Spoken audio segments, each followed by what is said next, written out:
would like to talk about some changes that we have to make into the file tab here. Would be relevant for what kind of practical knowledge we'll be gaining through the entire model. Okay, I'm going to talk about the entire project, but before that, let's move on to the file tab. Once you will be using this practically into your current role, then you would also need to go for that. Okay. Now I have a lot of recent sources. You may not be getting those, but do not worry about that. We have to go into the options and settings, and then options. Let's go to the options, and over here you will find it'll pop up a window. It's coming up. Okay, there we go. So you will see that there are two types of settings that we have available. One is the global, right, irrespective of the file that we have opened onto Power BI. And then we have the current file settings. We are interested right now in the current file setting because these are relevant to the project that we are going to do. Okay. Now here you will notice a couple of things. First of all, data load. Now this we need to understand, very important. It says that auto detect new relationships after data is loaded. In the previous video, I've shown you this view, which was the model view. You remember in the Power BI flow, I've told you that once you connect to the multiple sources, these tables are not talking to each other. You have to make them connected. Then only you will be getting the right answers into your visualization, correct data into your visualization, right?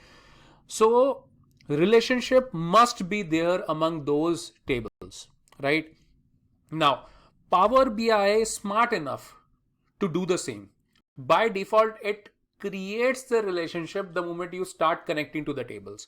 But this is not that smart that it is able to detect all the relationships. Maybe you have to build some of them by yourself. That's where you must be having an in-depth knowledge of how to build the relationship, what types of schemas we have, what is primary key, what is foreign key, relationship cardinality, one-to-one, one-to-many, filter flow, hiding the primary key from the foreign key from the report view. All such things you should know. That is the reason we won't let Power BI for our demo purposes to create the relationship. Okay, we'll understand this from scratch. We should be having the canvas in front of us, a blank canvas, so that we can create the relationship and understand in depth how it can be built. But in the real scenario, it is suggested that you can keep it checked so that half of the work can be done by Power BI for you, and that will save your time. Okay, so that's one reason, that's one setting that we have to do. The next one is this regional settings. In the regional setting, if you see, it says English US, right? This has to be English US because our data belongs to US. It's basically a sample data by Microsoft, and that is the reason that date format and all is aligned to US.